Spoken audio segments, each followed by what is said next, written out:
I'm Eric Jensen. I'm 39 years old. I'm 5'8" inches and weigh about 94 pounds. I am a college graduate with a bachelor's degree in both computer science and business administration. I am the happy owner, CEO, and chairman of the Board of Computer Solutions. Simply put, we write and sell software packages. We have computer software for everything from mom-and-pop stores to multinational corporations. My company is currently worth almost $4 million and growing at about 5% a year. I own 60% of the stock, and each of my children owns 10%. I hire the best programmers, technicians, and salespeople I can find. I pay my employees very well, and my firm has a low turnover rate.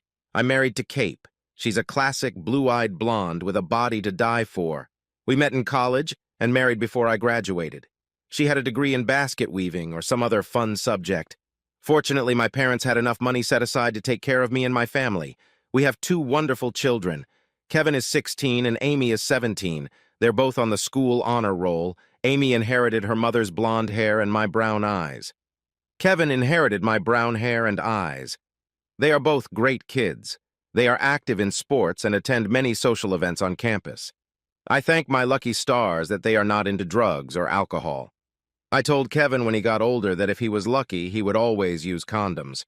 I don't want some woman showing up on our doorstep, CO her pregnant daughter in tow, although I suspect that's not what my son's sex life consists of yet. He has a girlfriend, and I do think she likes him because he helps her get good grades. I will need to tell him about gold diggers when he is older. Amy is in between boyfriends. She caught her boyfriend at the Dairy Queen making out with another girl. She walked in and slapped him. He tried to hit her back, but 3 guys stood up and convinced him to sit down. Cursing them both, she walked out of his life. Kevin, like a caring brother, offered to kick his ass, but Amy made him back down. Sarah's favorite pastime is spending my money. She and her 2 friends, Millie and Beth, excel at it. When she walks into her favorite store, all the employees give her a standing ovation. When her closets overflow, she donates most of her unwanted rags to charity and starts over. Don't ask her how many pairs of shoes she has. The only advantage to her shopping is the hot underwear she buys. Seeing her in that would give a dead man a boner. In bed, she's a no-holds-barred animal. She likes it any way, anytime. I do what I can to keep up with her. Sometimes I wonder why the neighbors don't complain about her screaming orgasms. Both kids tease us mercilessly about it. We just smile back. Our intimate life consists of 2 or 3 fucks during the week and 1 hot one on Sunday morning. Sunday mornings are especially memorable. 3 afterward, a hearty breakfast of bacon, eggs, potato pancakes, toast, and a huge cup of coffee is served in the kitchen. Sarah loves to cook and does most of it herself. She hates cleaning the house and has assigned that duty to the kids. We also have maid service 3 days a week. I do all the yard work. It is one of my hobbies. We have a pool service that runs about twice a week. Of course, Sarah's swimsuits are made up of so much material that you could make 3 napkins out of them. She has a hot body, and she knows it. She tans mostly nude. She has something against tan lines on her mind. Amy tries to keep up with her mother, but she wears a bikini or thong more often than not. Sarah is especially proud of our 5-bedroom house. It's got a hefty loan on it. I just haven't gotten around to paying it off yet. Weather permitting, she plans a pool party or barbecue almost every Saturday. Over the years, I've gotten pretty good at grilling. Of course, Sarah sunbathes while the kids and I clean up afterward. 3 over the last month or so, I've noticed a slight change in our sex life. Instead of 2 or 3 times during the week, it has dwindled to 1 or none at all. Our Sunday session has not changed. Not being a suspicious person, I wrote it off to the fact that we're just slowing down as we age. That's fine with me, and Sarah seemed to be fine with it too. One evening, as the kids sat in their rooms doing their schoolwork, Sarah walked into my home office. "Honey, we need to talk." That's something not every man would want to hear.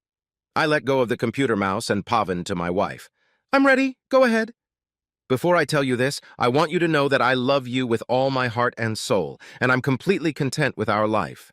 Okay, so what's on your mind?" "I have a lover." My blood turned to ice water. I just stared at her for a few seconds, but then my corporate mind kicked in. Never let your weakness be seen. Anger and pain overwhelmed me, but my blood, like ice water, held them back.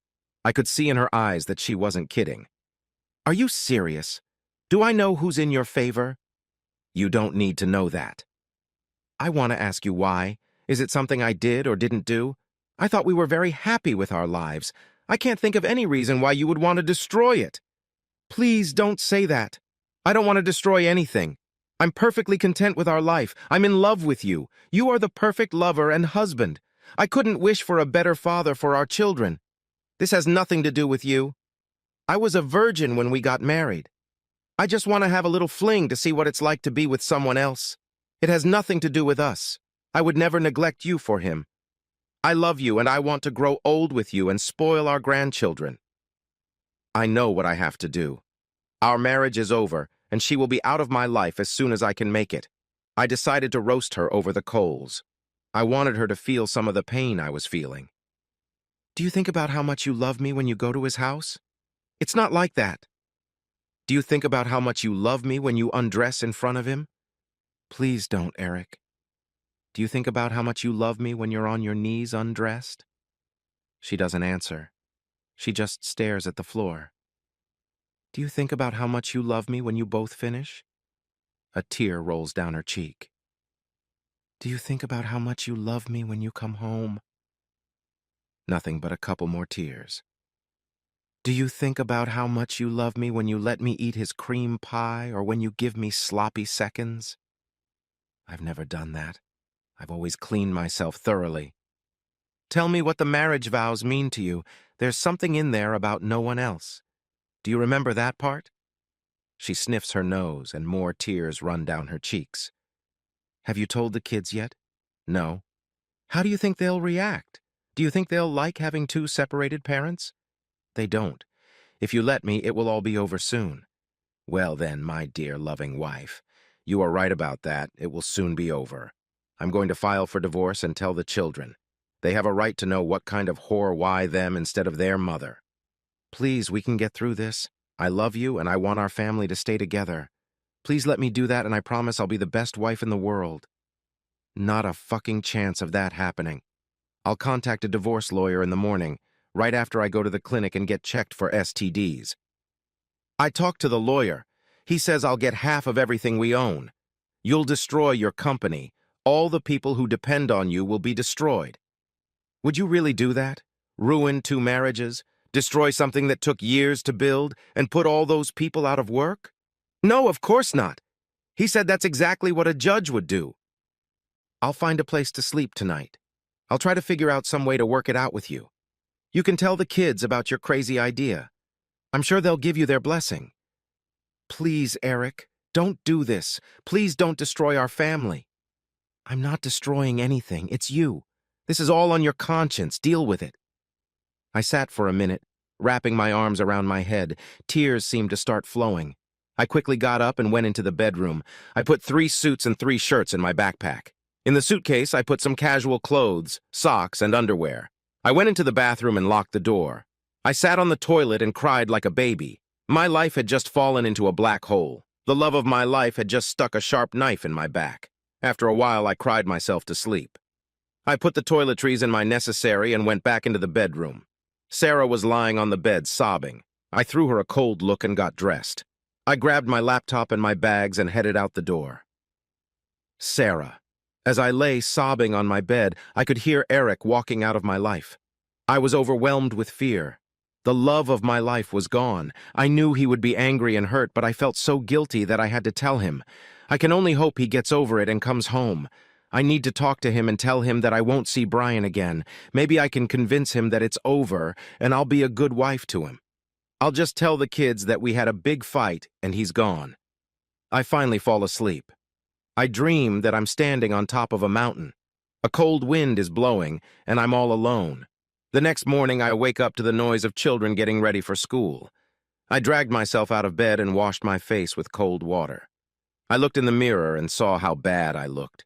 Black circles around my red eyes. I walked to the kitchen to make the kids breakfast. Amy walked in first.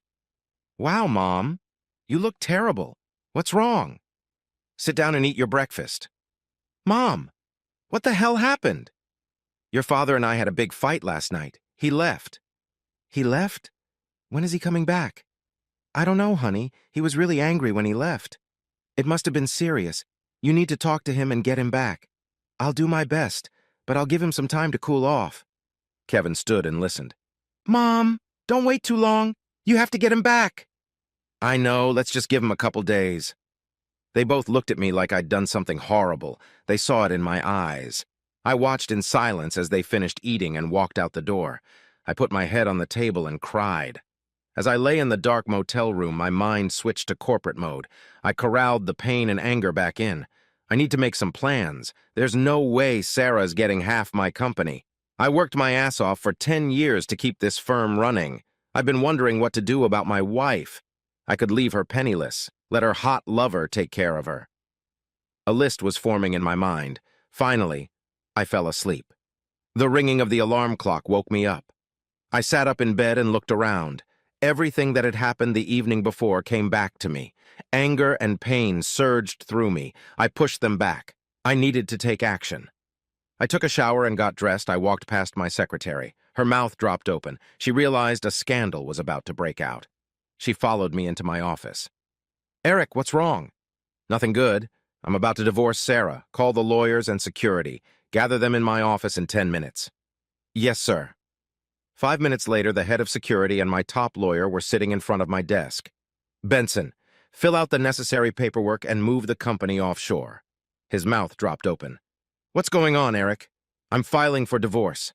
I don't want my wife taking over my company. Move things as fast as you can. I will, but it may take a few days. Okay, just start moving.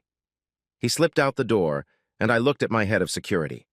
My wife has a boyfriend. Get her cell phone records and bring them to me. I want to know who he is, where he lives, anything you can find out about him. If you need outside help, feel free to get it. Already on it, he replied, walking out. I called the accounting department. I need to change my wife's credit card. Put a limit of $200 per day on it, no more. Understood? Now, Mary, connect me with the bank that has the mortgage on my house. Yes, sir. 3 minutes later, my phone beeped. Sir, this is Jerry Barnes, your banker. He's on line 1. Thank you, Mary. I pressed the first button. Hello, Jerry. Eric Jensen speaking. I need to check on my mortgage. What's the balance on it? Let me pull it up. It's about $300,000. Do you want to pay it off? Not right now. It's not on fire, is it? No, everything is in pretty good condition. If you sell the house, you might even make about $75,000. Okay, I'm getting a divorce. Just leave it the way it is. I'll give her the house if she can handle the payments. If not, I'll sell it. Okay, that's on hold until I hear from you. Thanks, bye. Mary, call legal services and get me the name of a good divorce attorney. My phone beeped. Yes, Mary. One of the guys at legal used to do family law. Should I ask him to come in and see you? Yes, please. 10 minutes later. Yes, Mary. Todd Wilkins from the legal department is here. Thank you. Let him in. Hi, Todd. Have a seat. What can I do for you, sir? I understand you studied a little about divorce proceedings before you took a job here. Yes, sir. Those are really dirty laws. I got hooked on family law because of it. Tell me about the laws here. The lawyers here have a saying. A saying? What's that? It's cheaper to keep it. What do you mean? Only a no-fault state is recognized here. All assets are divided in half, unless one party is found to be in bad faith. Unfair? What would it take to prove that? Usually some criminal behavior like drug use or a felony. So my wife would get half of this company? Yes, unless you had a prenuptial agreement. What about if it was an offshore company? That's state law. Offshore she couldn't touch. It's out of local jurisdiction. Any savings, retirement accounts, or assets would be divided. If she wasn't working, you'd have to pay child support. If you have children, that's child support too. But going offshore would protect the company. Okay, thank you, Todd. You've been very helpful. An hour later, my security guy showed up. Okay, what do you have for me? I found a lot of calls to and from Brian Wilson himself. He works for an insurance company, makes about $100,000 a year, married, has 3 kids, his house is paid for, 2 cars. Wife doesn't work. Looks like a nice, happy family from the outside. That son of a bitch. Those 2 ruined 2 families, all for the sake of some fornication. What a waste of time. Well, Mr. Wilson, welcome to divorce court. Do you need anything else about him? I can dig deeper. No, that's enough. I just need his phone number. It's right here in my report. Thanks for the great job. You're welcome. If you need anything else, just let me know. I think about how much this really sucks. I should bring the hammer down on this asshole. His wife and kids are going to suffer. He messed up my marriage, and I'm going to mess up his. Wilson Insurance. How can I help you? Mr. Wilson, this is Eric Jensen, Sarah's husband. Does your wife know you're fucking my wife? Oh, shit, she told you. I'm afraid so. How is your wife going to take this news? Please don't do this. I have a family. This will ruin my marriage. Please don't do this. Listen, you asshole. I have a family too. You ruined my marriage. Why should you get a discount? Are you going to tell her? I can, or you do it yourself. Take your pick. Could you give me a couple days? I'll call her tomorrow. I think that will give you plenty of time. I hear a click as he hangs up. I take a moment to think. I need somewhere to live. I call Mary. Yes, sir. Could you check to see if one of the company apartments is available? I need somewhere to live. Yes, sir. I'll check it out. How big a place do you need? I don't know exactly yet. Find out what we have. I don't know the kids' reactions yet. I'm already on it. Thanks, Mary. You're a lifesaver. Sounds like you need one. If you just need to talk, I'm here. Thanks. I'll keep that in mind. I realize I haven't eaten since last night. Just as I'm about to leave for lunch, my cell phone rings. I see that it's Amy. Hi, baby. Hey, Daddy. I'm here with Kevin on speakerphone. What's going on between you and Mom? She said you and her had a big fight and you left. All the hurt and anger comes flooding back. This is the hardest thing I've ever had to do. My voice trails off as I tell her, that's roughly what happened. Your mom has a boyfriend on the side. She told me about it last night. I got confused and just walked away. Oh my goodness, Daddy. How could she do that? That's horrible. I hear Kevin's voice in the background. Holy shit, what a slut. That's how easy it is to cheat on Daddy. Kevin, please. She's still your mother. Bullshit, Dad. My mom would never do that. She's a slut in my mom's body. It's unforgivable. Dad, I'm going to give her my opinion. I agree with Kevin. Please, guys, go easy on her. We're going to get through this mess, okay? I'm sorry, Daddy. I'm going to have my say. She can't hurt you like this and get away with it. Come by my office after school. I'll take you somewhere to eat. How does that sound? Okay, Daddy. I'll see you then. Bye-bye. Bye-bye. After sitting at my desk for an hour feeling sorry for myself, I decide to grab a bite to eat. I grab a sandwich at the deli across the street from our building. As I'm eating, Mary walks in. I got some information about company housing.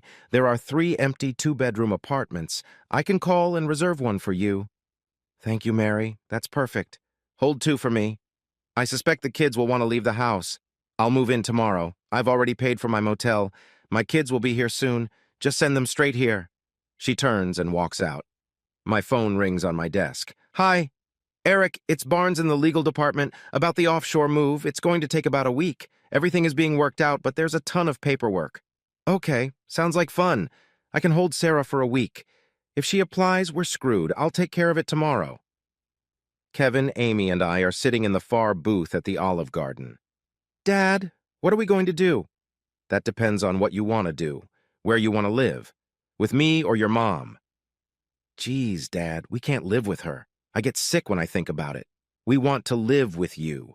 We're all hurting and we need each other. The only way we can get through this is to stick together. Let it simmer in its own juice. Sometimes I wonder how old Amy is. In many ways, she is very mature for her age. She certainly has a good grasp of the situation. Okay, let's do it this way. You come home tonight and pack everything you need. You load it into your car before you leave for school. I'll set up an office apartment for you. Come to the office after school. The apartments are furnished, so just bring your personal belongings with you. I know it's going to be rough out there one night, but you can get through it. Okay, Dad. I think that's the best way. I'll talk to Sarah tomorrow and let her know what's going on. Are you going to let her talk you into coming home? No way. She has betrayed my trust, and as far as I'm concerned, that's the end of it. I could never live with that. It's the right decision, Dad. Finish your dinner and go home. Try not to take it out on your mother. I know you're mad at her, but she's hurting too. I can't promise that, Dad. I'm really angry at what she did to you. She ruined everything herself. Sarah. When I wander around my house, Everything reminds me of what a great marriage I had. Now it's all gone. I know in my heart that Erica will never be here with me again. My whole world has crumbled, and it's my fault. Just as I pour another cup of coffee, I hear a car pull into the driveway. This is about to get ugly. I'm sure they've talked to Eric and know what I've done. The front door opens and both kids walk in. They walk past the kitchen and head straight to their rooms. 10 minutes later, Kevin walks into the kitchen. He opens the cabinet under the sink and pulls out a box of garbage bags. He throws me a cold look and goes back to his room. I jump up and follow him. Kevin, what are you doing? Getting my stuff together. Kevin, this is your home. Please don't leave, please. I don't want to live here. This isn't my home anymore. I watch as he turns and walks away to his room. I hear the lock click. I stumble into my bedroom and fall on my bed, sobbing. I've lost my husband and now my children. I hear Kevin and Amy talking. I can't make out what they are talking about. After a while, Kevin comes out with 4 bags in his hands. He makes 2 more trips out to the car and I don't see them again. The next morning, I hear them getting ready for school. I drag myself into the kitchen and make breakfast. Amy walks in. She has a bag of books and a laptop with her. She looks at the food, then at me. I can see the anger in her eyes. I'm not hungry, Mom. Please eat something. I made your favorite. I'm leaving now, Mom. Have a nice life. Please, Amy, don't leave me. I'm going to Dad. He needs me. I need him too. Please don't do this. Mom, you hurt him. I sat by his side while he cried like a baby.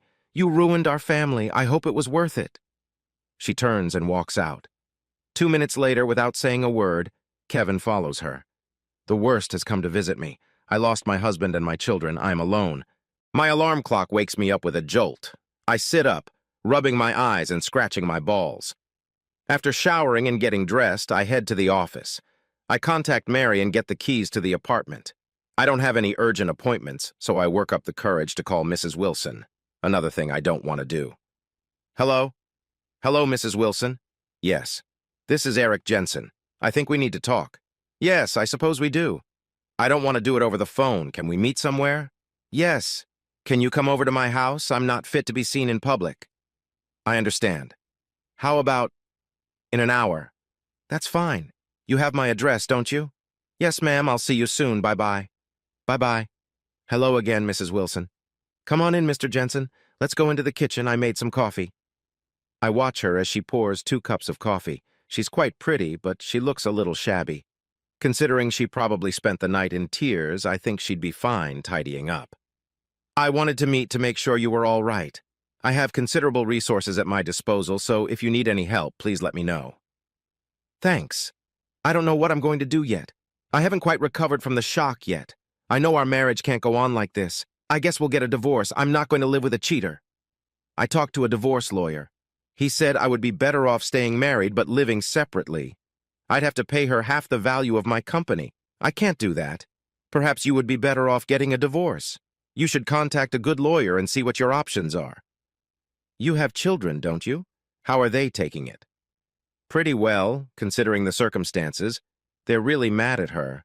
She ruined a really great marriage just for a little sex on the side. It's bad enough that a lot of people suffered because of it. I guess they thought they could have fun and no one would find out. People like that always get caught in the end. Guilt made my wife tell about the affair. I had no idea about it. I didn't know anything about it either. Our sex life had fallen apart a bit, but I didn't even think about it. I thought it might have something to do with his work. I didn't ask Sarah, but did he tell you how long it went on? He said about twice a week for about a month. And none of us suspected a thing. Amazing, huh? Well, I've got to run now. I need to get my kids settled. Please remember, if you need anything at all, just call me. Also, try to remember that none of this is your fault. They're the ones who did something really stupid, and now everyone is suffering. I give her my card and leave. It's time to see Sarah. I call her. Hey, Sarah, will you be home? I need to talk to you. Yes, Eric. Do you want to grab a bite to eat? I can make one especially for you. No, thanks. I have a work lunch later. I'll be there in 20 minutes. Okay, I'll put some coffee on. Bye-bye. 15 minutes later, I pull into what used to be my driveway. I knock on the door. Come on in, Eric. You don't need to knock. Come on in and sit down. I just came by to tell you what's going on. I've decided not to divorce you. Oh my God. Does that mean you're thinking about coming home? No. I'm going to stay at one of the company apartments. The kids want to stay there too. Eric, I've been thinking. Maybe we can go see a counselor. Maybe it would help us sort out our problems and get back together. Sarah, you're not being realistic. I can never trust you again. Every time you'd disappear from my sight, I'd wonder who you were sleeping with. I can't live like this.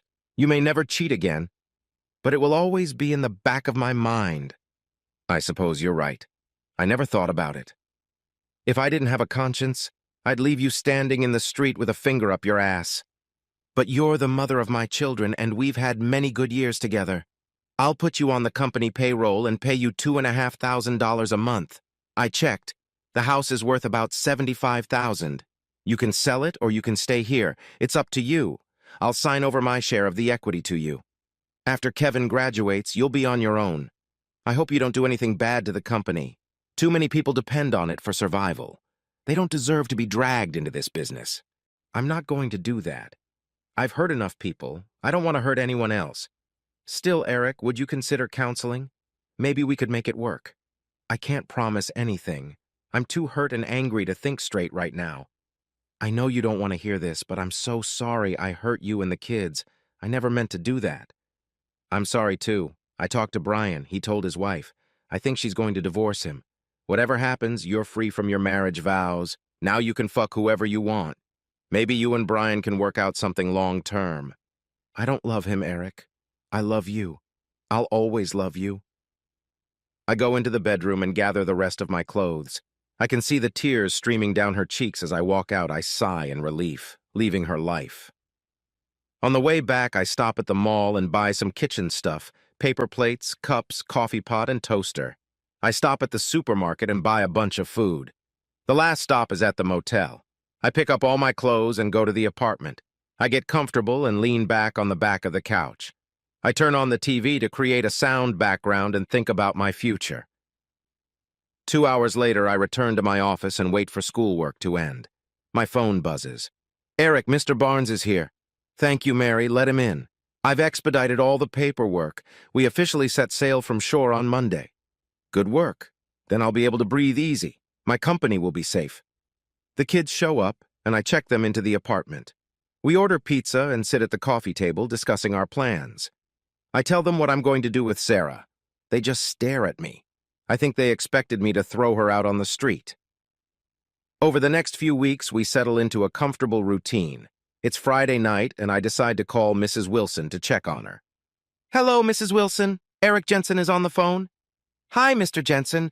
Please call me Tina. Mrs. Wilson sounds so formal. Okay, and you can call me Eric. I just wanted to chat with you to see how you're doing. I'm doing fine. Things have calmed down a bit. Brian has moved all his stuff out. We're still working out the details of the divorce. Yeah, I understand. You've decided to get a divorce. Yes. I think it's for the best. Then we'll both be free of each other. I want to see him as little as possible. I realize that. I'm going to wait until the kids are out of high school before I divorce Sarah. I released her from her marriage vows. Maybe now she and Brian can get together. I don't know what Brian has planned. I didn't ask, and I don't really care. I was just thinking. How about we go out to dinner tomorrow night? I haven't been out anywhere in a while. It would be fun to see what the rest of the world is doing. That sounds nice. You make reservations and let me know what time to be ready? Great. I'll call you as soon as I know. Bye-bye. Goodbye, Tina. For the next few weeks, Tina and I went out to dinner every Saturday night. We became very comfortable in each other's company.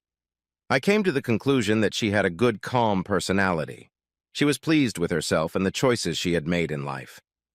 Her marriage to Brian was just fine until he decided he couldn't keep a buddy in his pants. She has recovered well from the trauma. In fact, we both did, but it got pushed to the back burner. We joked about events in our lives that came to mind during our conversations. She always dressed conservatively and with very good taste. She was a beautiful woman, but she didn't flaunt it. Then one evening I was in for a surprise. She opened the door and my jaw dropped. She was wearing a white blouse, sheer enough to show a hint of her breasts. Her breasts seemed bigger without a bra. Despite having 3 children, her breasts held high and proud of themselves. Tina smiled as my eyes ran up and down her body. She was wearing a short black skirt that reached mid-thigh. Her black stockings emphasized the beauty of her legs. I wondered if she was wearing panties, but I would find out later. I was impressed and suspected that she was going to sleep with me that night. I quickly decided that we would go dancing after dinner. I definitely wanted to hold her in my arms. When I mentioned it, she just gave me a sexy look and a smile. She pulled me to her and kissed me on the lips. "Let's go. I'm starving." I found my speech and agreed. After dinner, we sat and listened to live music. There was a pianist, a guy on saxophone, a guy on drums, and a girl who played the tambourine. I suspected she was the lead singer of the band. We sat holding hands and drinking a carafe of white Zinfandel.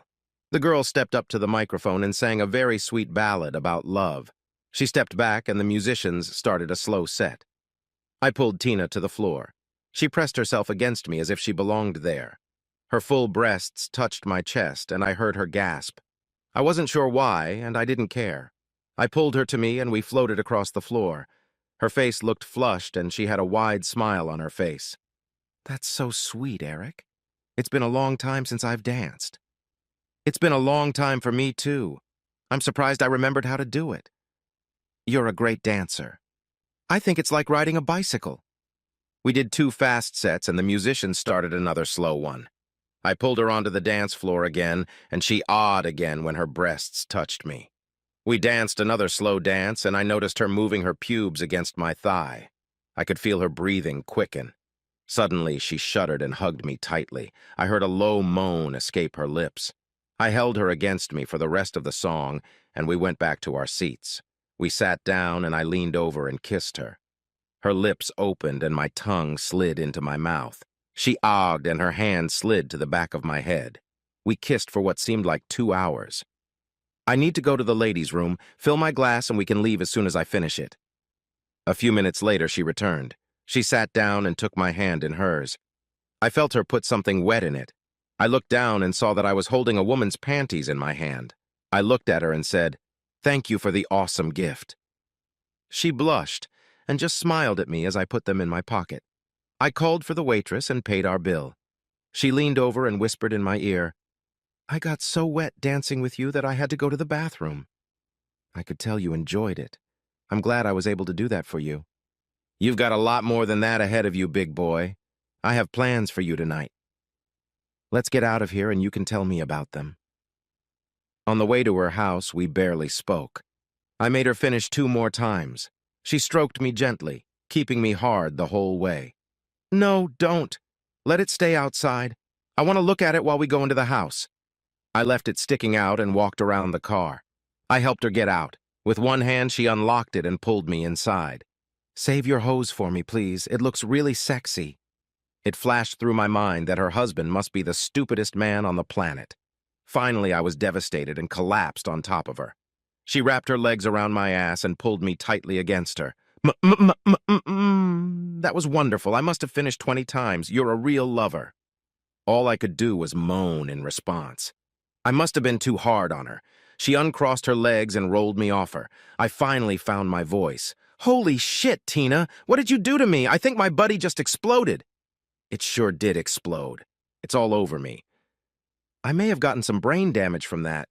It was amazing. You can have some more before I let you go. We have all night and tomorrow to turn your brains to mush. I think you're threatening to give me a good time.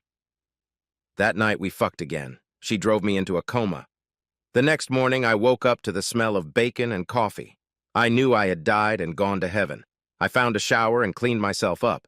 I didn't worry about clothes. I hoped her kids hadn't come home yet. I found her in front of the stove as naked as the day she was born. She turned and smiled. I got my first good look at her in the daylight. Her shaved pussy stood out like a neon sign. I saw her little pink clit sticking out. God, what a beautiful sight to wake up like that. You look pretty sexy, too. Did you sleep well? Like the dead. Someone wore me out last night. I did it, and I'm proud of it. I have to tell you that I was waiting for you to make a move on me. You didn't, so I took the initiative. You certainly did. Blew me away when you opened the door. I think you saw my jaw drop. It's nice to be appreciated, especially by good-looking guys. I never thought of myself as handsome. Thanks for the compliment. Well, you really are. We both grinned. She filled a plate with a wonderful breakfast and sat across from me, eating and watching me. You're an amazing woman, Tina. Really amazing. I wanted to be good for you. I liked you from the first day I met you. I never thought we'd be lovers. I just wanted to be a friend. Now we can be lover friends. We slept together 2 more times that day. She rode me in reverse horsewoman, and then I fucked her doggy style. Around 5 p.m., I managed to get my exhausted ass home.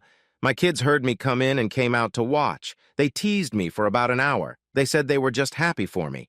Eventually, I excused myself to take a nap with them. For the next few months, Tina and I got together every weekend. She was a much more active woman than I could handle. I never asked what she did during the week, and she never told me. I didn't think she was seeing anyone else. I'm not sure how I would have reacted if she was. Her divorce became final. She received alimony of $5,000 a month and $800 for each of her children. She got a house and a new car. I think Brian was quite successful in business. She never mentioned having any problems. Over the past months, my children have softened toward their mother. It started with lunch dates and gradually grew into a closer relationship. I heard different conversations about her. She started dating and changed quite a few men before she met a nice guy. They dated for about a year and finally moved in together. I never heard if they wanted to get married or not. I eventually filed for divorce and the lawyers sorted it out. We didn't ask anything of each other. Amy graduated from high school and went to the University of California, Los Angeles. She majored in business, but I think she was just walking around the classrooms looking for a husband. She met a guy her senior year of high school. His major was computer science. He was a nice guy and was madly in love with her. She got so sugary sweet every time she talked about him. They got married a year after he graduated from university. He found a good job and they gave me 3 beautiful grandchildren. Kevin graduated from high school and went to MIT. He wanted to be a mechanical engineer. He ended up majoring in robotics. He had girlfriends, but he was hesitant to get married. I never pressured him about it. I suspect it had something to do with his mother. After Kevin graduated from high school, I took Sarah off the payroll. I never heard a word from her. I did notice that she sold the house. As the years went by, I heard less and less about her from the kids. I never asked about their relationship with their mother. We both moved on. Tina and I remained sex buddies. We never discussed marriage. We were both embarrassed about it. Finally, after 2 years, we moved in together. We had a great relationship. We were good for each other in and out of bed. She never gave me any hint that she had someone on the side. I got along really well with her kids. One of them ended up working for me. He was a genius at the keyboard. The other 2 moved on, got married, and gave Tina a bunch of grandkids. I retired years later. I sold 10% of my stock to retire and split the rest between Kevin and Amy. Kevin looked after the business for a few years, and then they both sold their shares. They cashed in $2.5 million each. Tina and I live in Costa Rica, enjoying life in the tropics.